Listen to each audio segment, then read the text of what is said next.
This is Sneaker Gears. My name is Levi, and welcome to a 2-month update for a new runner. And I have some insight into what to expect and what you can look forward to if you just started your running journey as well. Let's jump right into this.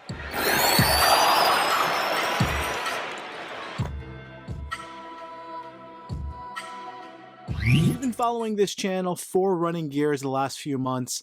Thank you for joining me on the journey. Thank you for the support, some of the recommendations, some of the sites. I've been learning a lot, applying it, and making progress. Now, this week, which is the end of May, early June of 2020, George Floyd passed away because of police brutality. And I have not felt it responsible for me to post other content since it didn't really seem as important as that.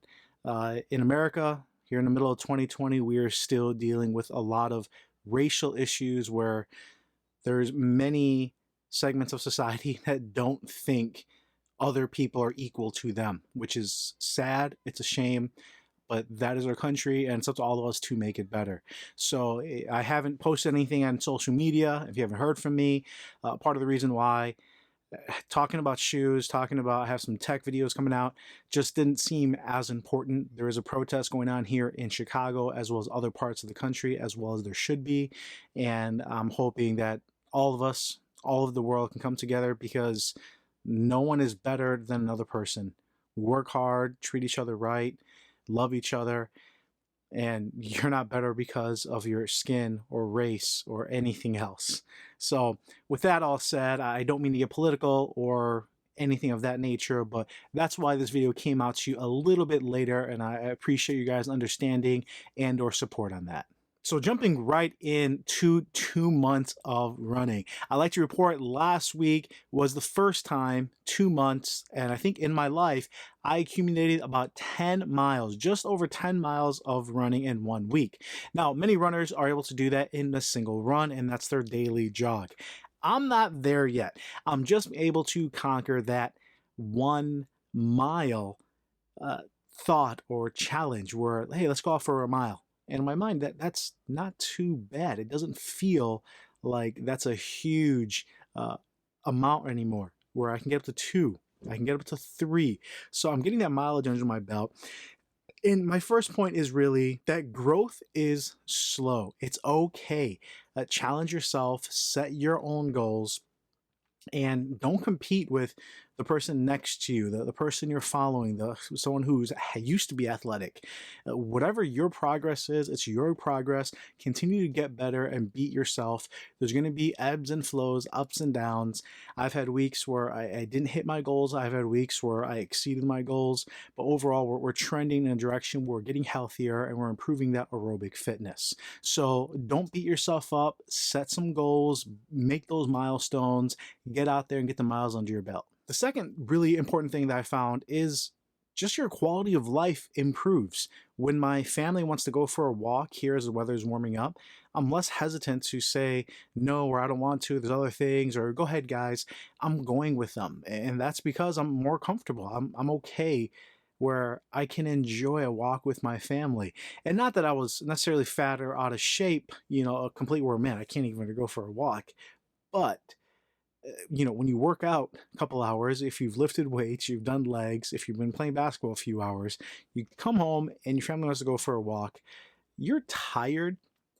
That's an excuse, and maybe it's legitimate, but at the same time, it's something being able to go with my family, with walks, spend time with them, being able to chase my son, just your quality of life overall. As you start to run, you're going to notice you're able to do more, hopefully be less sore, and enjoy life. Now, the third thing is something that is an aspect you need to improve on is going to be the surprising amount of core and hip strength needed to improve your running. Now, the saying goes, if you want to get good at something, do it. And that's absolutely true. The more you run, you'll get better at running. But at the same time, learning how to run, which everyone thinks, oh, I can just run. You just pick your feet up. No, how your stride is, how your gait is, where your foot is landing, the techniques you can learn, and you can get into it as you can improve your run little by little. You're not going to make all these changes at once. This is something you can constantly learn. Even when you're walking, you're thinking about, okay, how am I improving the efficiency of my run? And with that comes not only improving your run by just running, but doing core workouts, improving your hips, increasing your hip strength. So I use something called a hip circle by Mark Bell, and it does a great job just increasing your hip strength. For your core strength, it's not just doing abs, but you're doing planks and variations where you're getting stronger. You're able to hold your body upright. When you have a stronger core and you're standing up straight, you're able to breathe a little deeper, which again, as you run, goes a long way. And that also brings me to my next point. The fourth thing that I found surprising when running more and more is the amount posture has to do with being a better runner. I've noticed as I'm running, towards the end of my run, my shoulders want to slouch. I kind of want to put my head down. And as you put your shoulders back, as you have your head upright, you're able to breathe better. You're able to move a little more freely. Just having that posture makes a big difference. Now, I use something called, the exercise is called a face pull, where usually I do it with like a pulley system. But I've been doing it with just a rubber band, those thick latex bands, where you just pull the band, separate your shoulders, and you're really pulling your shoulders back, giving yourself a little better posture up there, thinking about your posture as you work on your core, as you're running, as you keep your body tight, your hips, and not tight, but just strong. You're going to notice your posture begins to improve the more you run, it's awesome. You stand upright, you stand strong, you stand proud. It really does have an effect psychologically as well. But I've noticed just keeping that strong posture, which is a benefit after running, also helps you while you're running. Now, the last two things are very important, but less important than what I just talked about. The number 5, or the first of the least important one, is the shoes you're wearing. If you've been following my channel, I use a different pair of shoes every run. I am a sneaker collector first. I do sneaker reviews, and when I go for my runs, I'm using a lot of different shoes. So I cannot tell you, like Kofuzi here in Chicago, or some of the other runners who put a ton of miles, how the longevity is going to go. But having the right pair makes a huge difference. A couple weeks ago, I was going on my long run, and I tried to use the Hoka Clifton 6. And it wasn't necessarily a recovery run where I was going slow, but it was my longer one where I want to maintain a decent pace. And I just felt like my feet were sinking into it. I was getting a lot of calf tension where I have to improve the strength of my calves, but it just wasn't working for that run.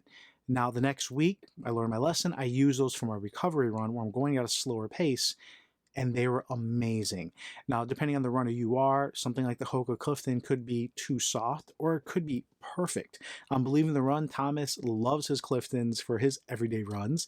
So the surface you're running on, how you run, how big you are, all plays a role. But having the right shoes for the running you're doing, for where you're at, makes a big difference. I'm always going to recommend using a more heavily cushioned running shoe to begin with, just because you have a greater chance of keeping those injuries low. And I'll talk about that here in a second. And then combining that with something that is a little bit lighter, that has less cushion, that maybe not a racing flat, but more of a minimal setup. So you have something on both sides.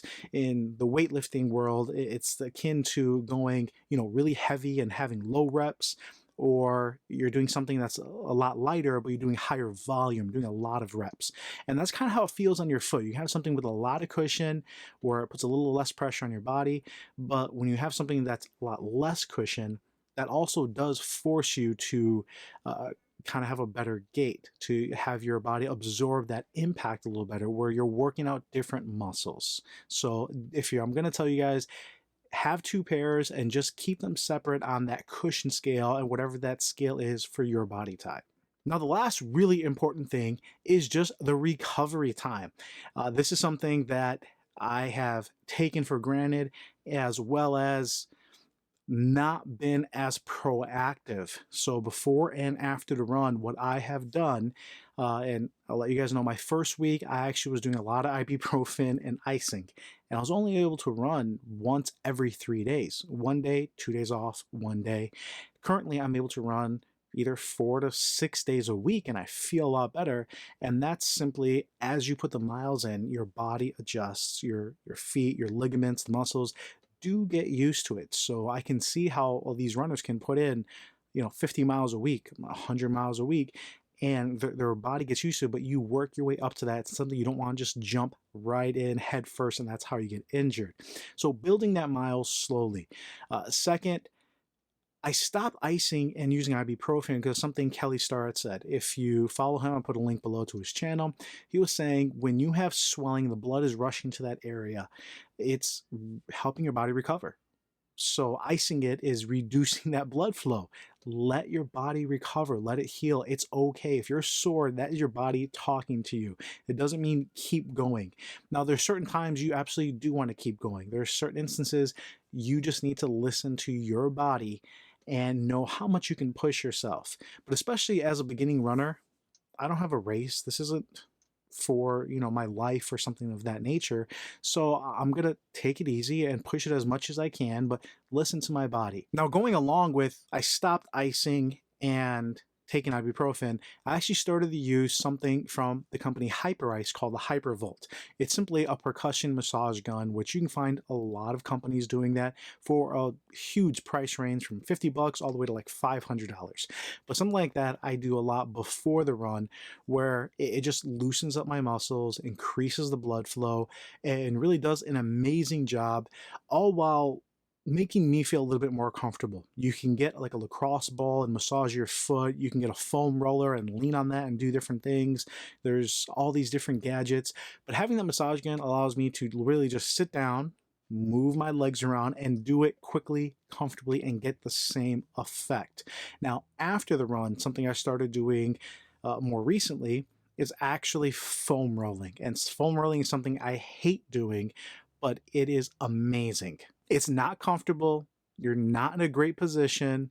Everyone who says, "Oh, foam rolling is awesome," no, it's terrible. But when you're done and you get up and or the next day, your body really does feel amazing. So I'm not going to tell you guys how to foam roll or what to foam roll. Generally, you want to do your IT band, your quads. For me, my calves are something I really have to work in. And I do a couple other areas, but just doing that after the run a few days a week or before I go to bed, where maybe it's a few hours after I run, has had really amazing results on how I feel and how much stronger and better I feel throughout the day.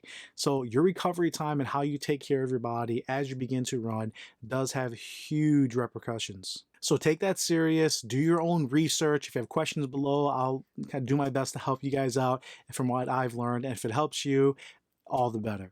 So 8 weeks in, 10, 15, 20 shoes. I don't know how many we've done. This week, I've keeping track of what shoes I've been using. I do have a couple new shoes that I've been able to go out and run and enjoy. I do have a full couple reviews coming up. So guys, stay tuned to the channel as far as my take on the Pegasus line and what Nike has done or not done.